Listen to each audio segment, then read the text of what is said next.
Pickle, it is the first week of the 2023 Texas high school football season. We're geeked up. There's 721 Texas high school football games scattered hither, scatter yon.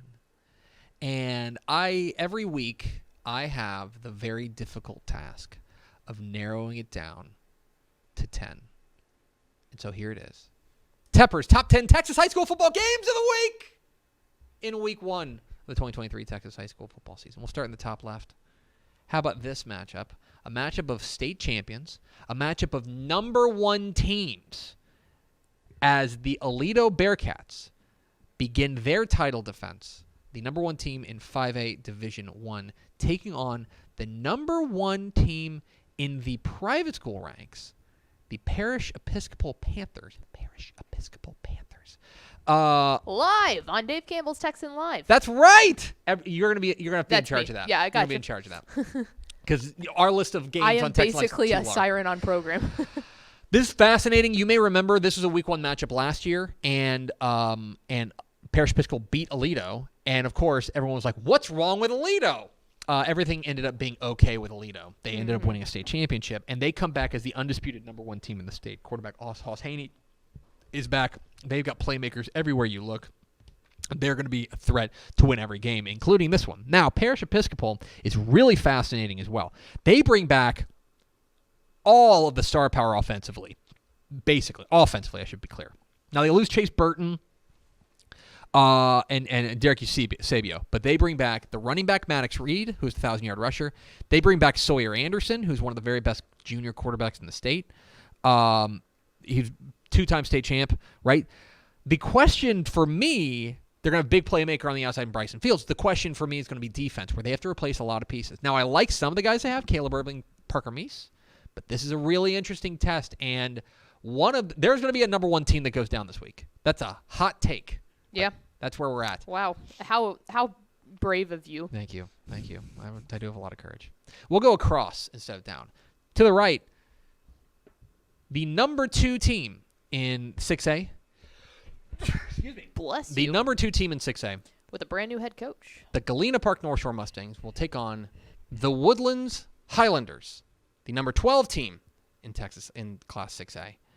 And this game is a massive one down there in the Houston area. We were at actually the game below it last year, Timpson and Beckville, and we were watching on a Thursday night.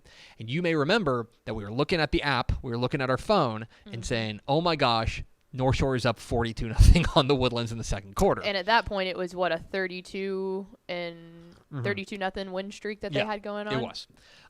North Shore's back. This is the debut of new head coach Willie Gaston.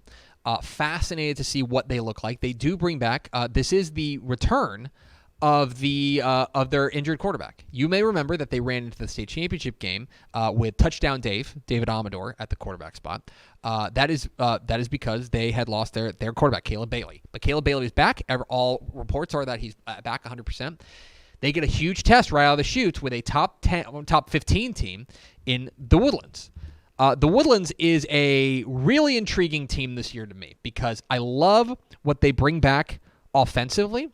Mabry Matauer, the quarterback, is really outstanding. Quanell Farrakhan, Quanell X Farrakhan is outstanding. Aiden Self. They're going to be loaded offensively. I think their offensive line has an opportunity to be really good as well. Their defense, to me, which has always been the calling card of the Woodlands, is like a total mystery. Yep. So I'm fascinated to see how that works out in week 1. North Shore, the Woodlands. Going over to the right, the big game in San Antonio, the number 16 San Antonio Brenham Bears taking on the number 13 Cibolo Steel Knights. Well, I don't want to spoil it because we're going to have the picks coming up here in a little bit, and that's my spotlight game. There's a spoiler. A lot of intrigue in this one because of who's not there for Brennan. Ashton Dubose has gone off to the next level. He was so important to what they did. How do they replace his production going up against Cibolo Steel team that I don't think it's an overstatement to say is the most this is the most talented San Antonio team we've seen in a decade. Yeah. We were saying loaded. that last year when we saw them week 1 in the KSAT Classic of like, oh my, this is a young team that's going to bring a lot back next year. And they got a couple of key transfers in too. So Cibolo Steel and San Antonio Brenham going down tomorrow night. How about another game tomorrow night? Go over to the left side. Number 2, South Oak Cliff, the number 2 team, back-to-back 5A Division II state champs, taking on the number 1 team in 6A, the Duncanville Panthers. Live on Dave Campbell's Texan Live. That's right. You can watch this game live on TexanLive.com. South Oak Cliff, we've talked at length about them. Coach 2 times, going to lead his squad back into battle, looking to make it 3 in a row. I love what they have coming back offensively with the running back Green. I forget his first name. But they got the quarterback back in William Little, who was the state championship game offensive MVP. But defensively, they are wiped. They're basically ground zero. They bring back Brandon Jones to the linebacker spot, but they're basically at ground zero. They graduated 10 of their 11 starters. Duncanville is star-studded, okay?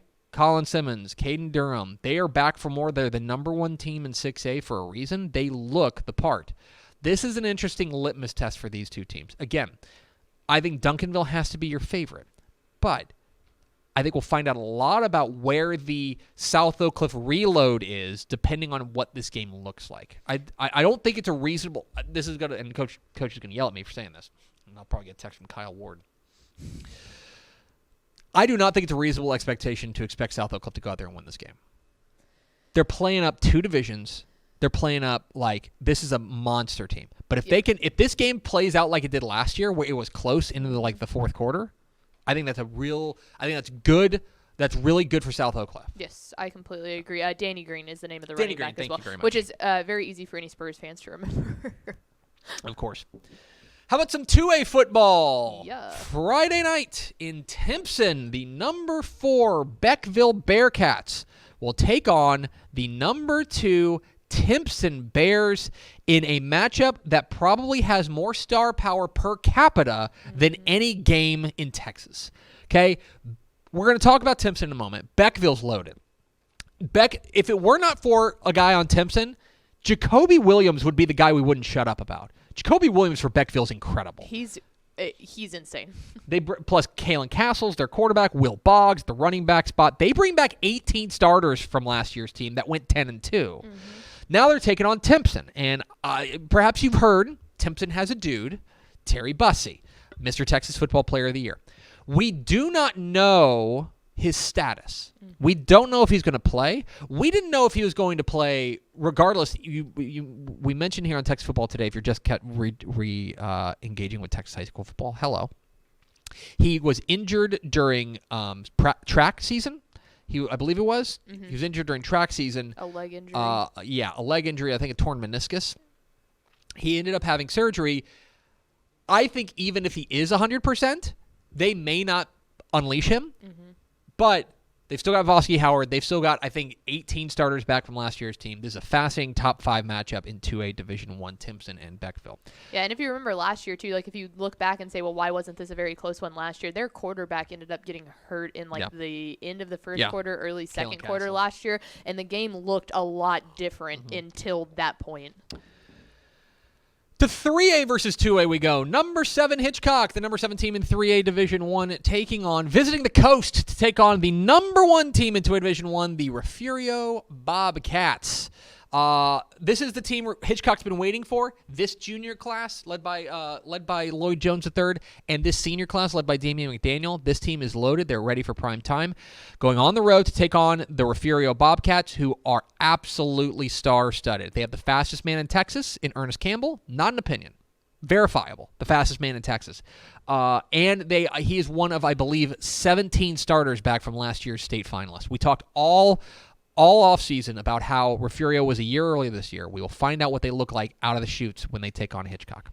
Bouncing over to the left side, we're going to talk with the head coach of the number one ranked Melissa Cardinals about this one at the brand new Kenny Deal Stadium in Melissa as they pop the cork on that bad boy with number 3 Argyle, big rival, coming to town. Melissa and Argyle.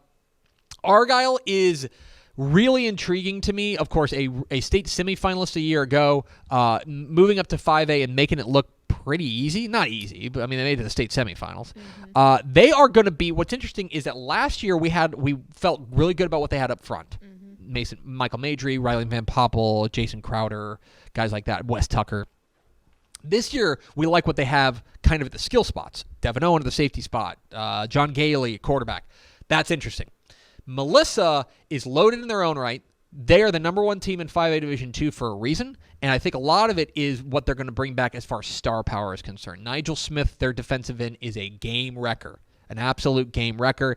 Carson Maynard on the outside, Gunnar Wilson at the linebacker spot, Nathan Adejokun, I'll get it. Trevor Ham is back at the quarterback spot. This team is loaded. They are ready for a run, but Argyle's had their number, which is really interesting. So correct me if I'm wrong. Wasn't last year when Melissa completely shut out Argyle? Was that last year or the year before last? Might have been the year before last. Okay. I think it was 2021. But I would need to check that. Yeah. It was 32-0, whichever year it was. Let's go out east to Gilmer, the number 3 Chapel Hill Bulldogs taking on the number 5 Gilmer Buckeyes in a game that is going to have speed to burn. If you want a game that is going to get up and down and is going to have some like, what's the word I'm looking for? If you want home runs hit, you will find it in this game. These teams are loaded with star power. Live on Dave Campbell's Texan Live. What? Yeah. Wow. Demetrius Brisbane, Ricky Stewart, Day Ross, Kendall Allen.